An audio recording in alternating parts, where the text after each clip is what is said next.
nerdinitiative.com is going to be the easiest way for that. But we're here to talk Batman. A lot of you guys probably here because you like Batman. I know myself, Batman is kind of what kickstarted my superhero love when I was a kid. Like most kids, for some reason, we were drawn to Batman. I don't know, maybe because mom said I eat broccoli and I wish my parents disappeared and I became a superhero. I don't know. But for whatever reason, Batman, it was really the Schumacher films for me that kind of drew me into Batman, which I'm going to touch on later because I have a lot to say about those. And just from there, I fell into love with DC Comics. That's my first big love. Actually, Barry Allen the Flash is like my all-time favorite superhero. I am just a diehard Flash fan. Thank you. I see one man in there. We got representing. Yes. I'm a Wally West guy, but hey, you know what? But that's perfect because there's room for more. I like Barry Allen, like Wally West. You know what? And they're both in their own right. And Megan, what was your first introduction into Batman? The animated series. ooh, Yeah. Anybody out there like the animated series? Yes. Yeah. You got the collection? The complete thing, man. When I tell you, like, those got me through some really tough times. Just playing repeat, hearing Kevin Conroy's voice for whatever reason was like the most soothing thing to me. Man, do you have a favorite episode?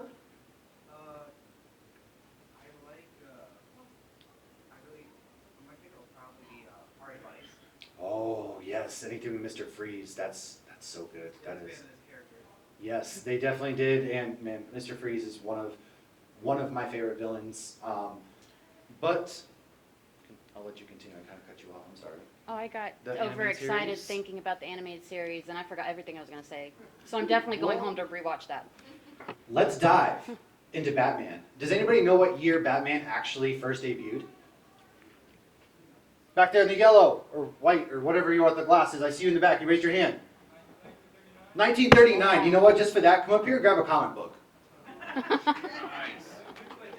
Yes, 1939. So Batman actually debuted in Detective Comics issue 27 in 1939. Pick They whatever one you want. created this We also, these are all our stickers. just If you because of wanna the grab fact some, that like Superman Thank has you so such a much. popularity. They wanted to have somebody else come out there, and so they kind of crafted Batman. And now originally Batman was, of course, by Bill Finger and Bob Kane, who these two wonderful gentlemen kind of crafted Batman. Bob Kane kind of had his faults, right? For the longest time, he didn't really give Bill Finger his due justice. What's such a travesty about that is this is actually Bob Kane's first idea of Batman. Batman didn't have the cowl. Batman didn't have the gloves. He didn't have all the fancy utility belt stuff that we all think of when we see Batman. What he had was these really stiff, creepy wings. He had a domino mask. He had the blondest of hair. And then, of course, a red suit, which to me, I don't know how you feel about the red suit. It's kind of like they gave up on it and said, just make Robin look like that. I mean, what if we did Superman, but we put a domino mask and wings on him? Yeah, no, that's good. Write that down. That's kind of like the feeling we got. Like, the red, yeah, we like that a lot. Superman's popular. People like red. Because what do? We always take away, like, the worst possible things from it. It's a look. I like it. I mean, it's a vibe, if you're asking me, for It's sure. a full vibe. And so this is kind of like Batman became popular. In the beginning, Batman also killed. I know there's a big contention about Batman. He used a gun at one point, and it was his initial kind of comic book run before they were like, all right, well, Batman's kind of becoming popular. We kind of should go away from the murderous, disgusting Batman. And the no-kill rule didn't come in place until 1940, actually. Did you know that the first person that made a Batman movie was not these people? It was actually Andy Warhol. He made a Batman movie, but he didn't own the rights to Batman's name, so no one ever saw it except if you took one of his art classes. There you go. Art. All right. I actually didn't know that. Did not Mhm. know that myself. Mm. So one of the big reasons between the contention between Bob Kane and Bill Finger, in case anybody didn't know as well, was the fact that there came a rise in popularity for Batman. They actually signed away the rights to the character. Now Bob Kane chose to sign away the rights to the character in order to get a byline in the comics. So for the longest time, they didn't actually have the whole, story written by artist, letterer, all that stuff in comic books. No, it was just created by Bob Kane up until about the 60s, until they finally decided to, hey, this is artist so-and-so, this is written by so-and-so, and so it's just Bob Kane. Meanwhile, Bill Finger actually signed his rights away just to have money. He would get residue.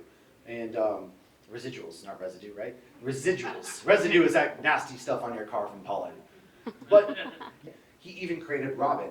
because there was a point in issue number 38 from Detective Comics that they were basically like, Batman needs a Watson. You know, they need a Watson to the Sherlock. Who are we going to do this? Of course, we're going to get like a 10-year-old kid from just acrobatics, and we're going to place a 10-year-old kid on the streets, because who doesn't love this? It's the 40s, man. Children could go out there and work in factories, so why couldn't they go out there and fight crime, apparently? Children didn't matter then. It was Kids before were- they were special. Kids were just there, so if he's not out there, you know, Batman was already rich. He didn't need him to go out there and work, so like, come out here and fight crime with me, I guess. I'm not really sure. But additionally to that, there was a whole backstory that came out, and the reason why Bruce Wayne's name was chosen was because, again, Bill Finger, the guy who was the unsung hero for so long, decided that, hey, I like Robert the Bruce. Sir Robert the Bruce, who is a Scottish patriot. He kind of stands for whatever it is at the time Bill Finger loved about him, and he's like, that's going to be the name. He's going to be like this playboy, because Robert the Bruce was kind of like this playboy, carefree attitude over there, this Scottish patriot, and that was actually the reason why Bruce Wayne came about, was this name was chosen from some Scottish guy, and he just became rich, carefree, and then his backstory wasn't even explained for a while until issue number 33, which is Bill Finger. Once again, take a drink every time you hear the word Bill Finger, right?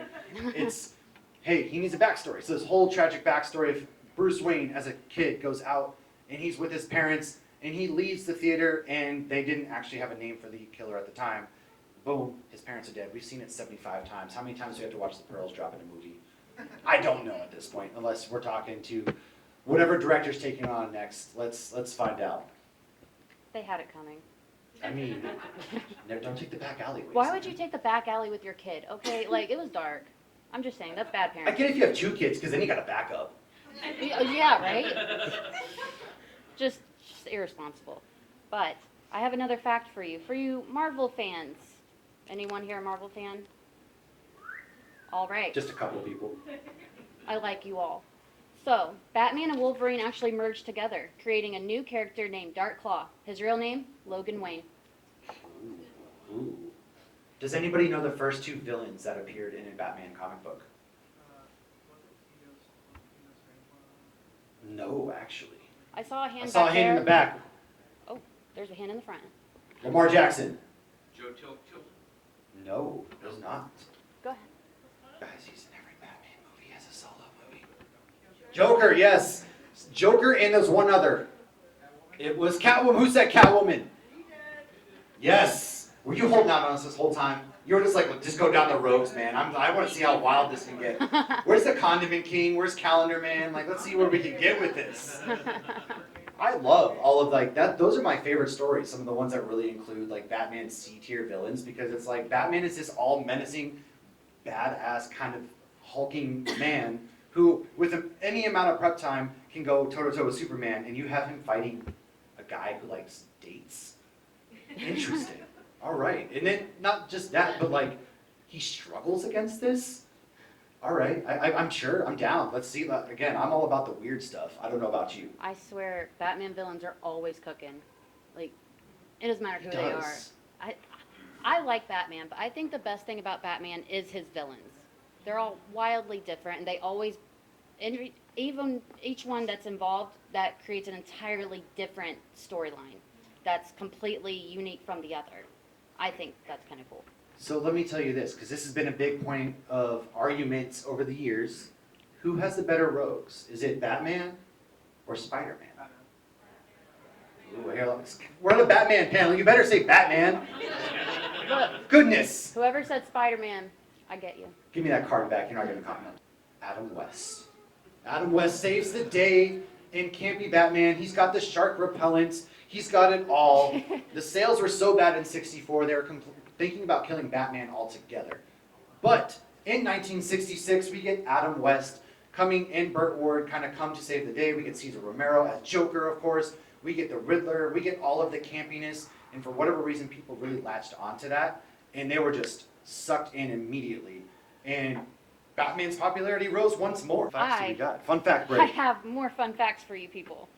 Batman could have been a Yellow Lantern. The Yellow Lanterns of the Sinestro Corps are powered by fear. The Ring attempted to choose the best person on Earth when it comes to instilling fear. It chose Batman. How do you feel about that? How do you guys feel about the idea of Batman becoming a lantern? Scared? I haven't heard that. Oh, do you have a Ooh. reason? Like, We got it twice in Green Lantern 2006 and in the Blackest Night, but each time we did an issue, he got it ripped away again. I mean, I want to see like a decent multiple issue arc. She's ooh, feisty. I like her. this. Take the mic. I will take the mic right over to you. If you want to come up here, let us know your thoughts, please. I want to know. Oh, my man's gonna cook. Oh, is he leaving? He was like, "Give me the microphone." You have your hand up. Come on up here, man. I want to hear what you have to say. Or you can stay right there. What do you have to say? I wanted to point out that wasn't the first television adaptation of Batman. The first adaptation of Batman was actually a black and white serial in 1940s called The Batman, and it came out. They actually had like an actor playing him, but it was even worse and cheesier than what you see in the I heard it 1960s. was super bad and super racist. Cheesier than Yeah. It was. Yeah. Because one of the main characters was like this Japanese guy. Yeah. And it was That's it the was part. so racist because of the fact that we were at war with Yeah. Japan at the time. So. Ah, Yeah. yes. She's our new co-host. Is that the feisty one? Yes, you're amazing. You know, This just for is her- answering all these, this is come her up here panel. and get a comic book.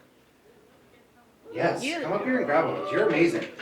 I've always thought of it like Bruce Wayne is the mask, right? Like Batman is the true persona, because why would you pay to go to therapy when you can just beat up criminals every night? That's what I would personally do, but you know, I guess I gotta go to therapy or something like that instead. But I've always thought about like, he even mentions it a lot in the movies. It's Bruce Wayne, this is like just a mask. Batman versus Dracula, yes. I love the stories where Batman fights like random characters. Like one thing that the 90s did really well, especially in comic books, is they were not afraid to cross over with the weird Oh stuff. my god. Batman fought Spawn. Batman teamed up with Spawn. Batman fought Dracula. Batman fought, you know, the Marvel Universe. It was like Teenage this, Mutant Ninja Turtles. yeah, and then, you know, TMNT, like, 5 years ago. yes. Freddie Williams, like, absolutely crushed that one. And those are my favorite kind of, again, I like the weird kind of goofy stuff. Speaking of goofy stuff, the 66 Batman series only lasted till 68, in which it died again because the popularity once again kind of fell. As it does for some, which is weird because you look at comic books today, and Batman's the #1 seller for DC Comics. What do you have? Another reason why it ended was because the budget was was constantly surpassing budget because it was like Stop $5 spending so much money on shark repellent. It's not getting captured every episode. Inflation, man. Like, he carried bombs on rooftops and threw them off. No wonder they kept blowing buildings up. Goodness. In an episode of Batman Beyond, one of the things I thought was really cool was they had implanted in old man Bruce Wayne this thing, and for a while he thought it was voices talking to him, and that he was losing his mind. But later, the thing that tipped him off that he wasn't is that the voice kept calling him Bruce. And he That's later revealed yes. to Terry McGinnis, I never called myself that, I call myself Batman. The fact that we haven't had like a live action Batman Beyond yet. We were going to. We were going. Yeah. Did you guys see that? We were supposed to. They pitched it, and basically the DC executives were like, "Nobody wants this." Again? And it's I'm telling you, who you talking to? Like, being a DC fan is hard. It is hard out here, man. I am tired. I am so tired.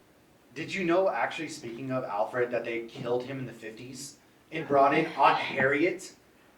They're like, Alfred's gotta go. Let's bring in like his evil twin aunt, and then Aunt Harriet came on board for a little while, and that's actually the time that they gave us Batgirl, Ace the Bat Hound, and Batmite for whatever reason.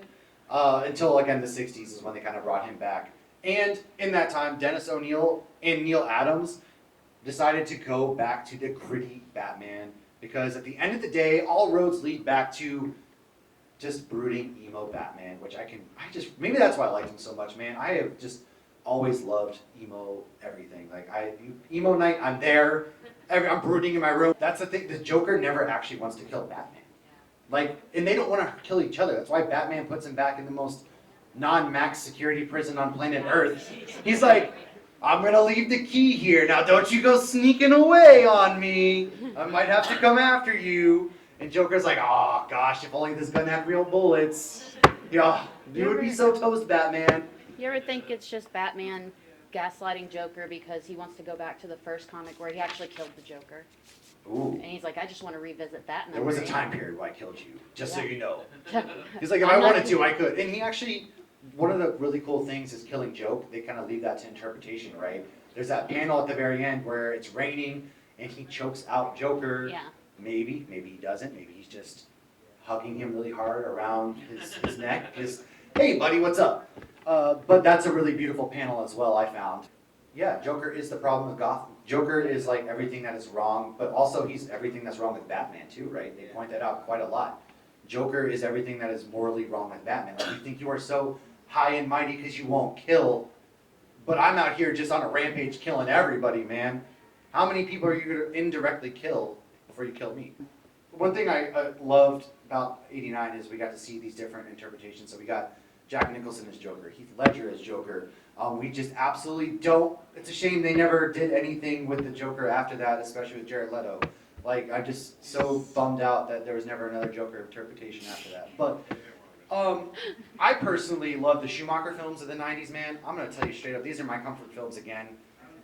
Yeah, see, there's something like the whole sequence where 45-year-old Chris O'Donnell is climbing up this mountain to go after Two-Face and Riddler. He's like, holy rusted metal, Batman. Batman just turns around and goes, huh? And it's just like, what? That's the most out-of-character thing on Earth. And then he goes, holy rusted metal. And he's just like, oh.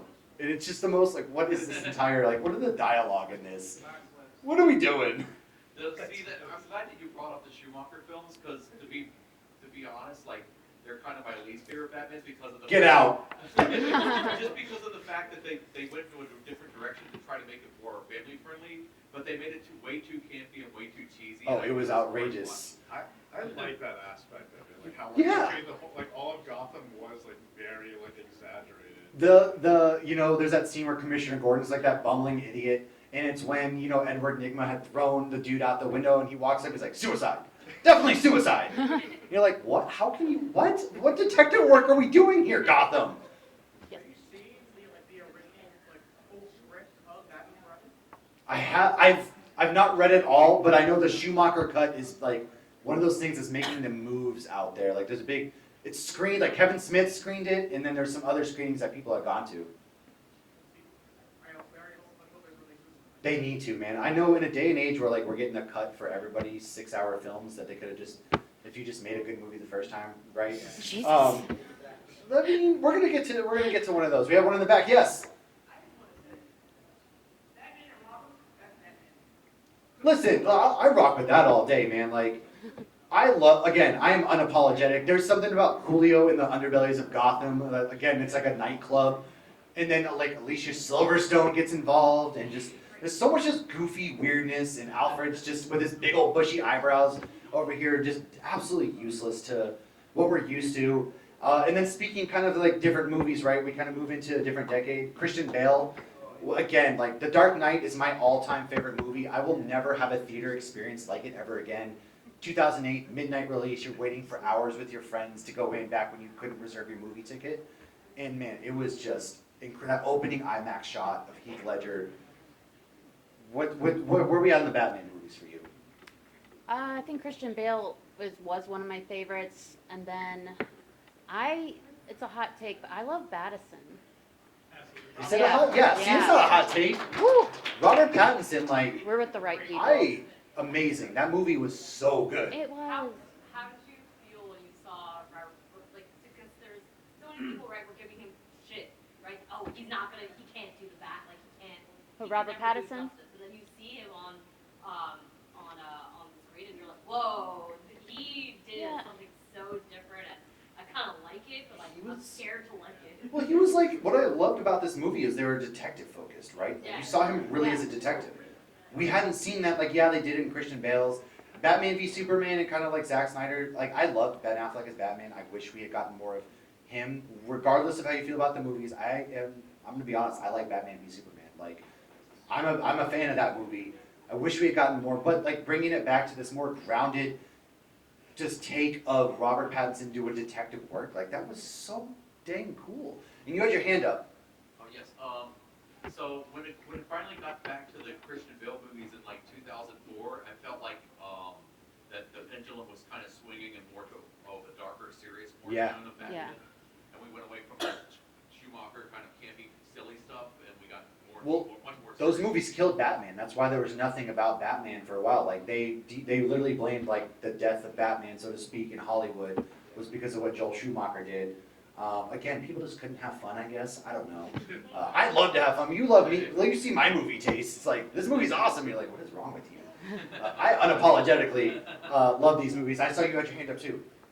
I did. I just want to say what I really liked about Pattinson's film was it was clumsy and it was meant to be that way. And it showed it was supposed to be that way, right? Because it was year zero. And also, it gave us like the best car chase scene in any movie sequence that was good. Yeah. ever. Like, amazing. And Colin Farrell, again, just absolutely incredible. I saw you with your hand up again. What's up, man? Yeah, so I was gonna say, like, how Robert Pattinson got a lot of like for it, like, but Michael Keaton also, like, was like, why didn't you Batman? Yeah. Like, Beetlejuice and like Renaissance Batman. I feel like that's kind of mirrored with the Batman, and I feel like we're gonna be getting a lot more detective stories, like probably in the Breaking Bold coming out. Yeah, yes. Of course, everybody was like, why is Heath Ledger the Joker? The guy from, you know, The Knight's Tale. I was like, first of all, love that movie. Second of all, you know, his, dang, why am I forgetting the name? Who's in that rom-com? Joseph Gordon-Levitt.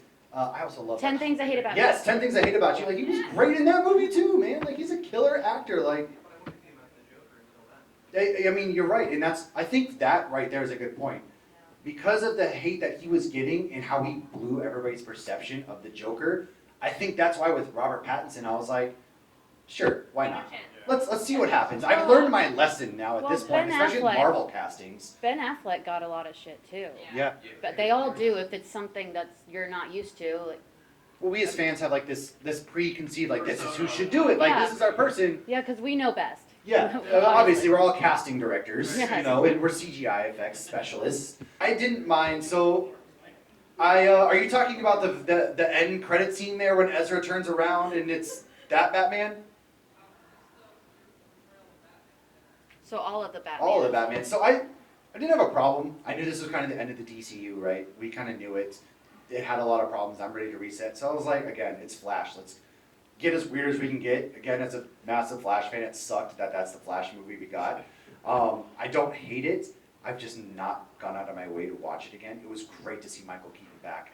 It was so heartwarming, especially the spaghetti theory and how unhinged he kind of was. That was really cool to see.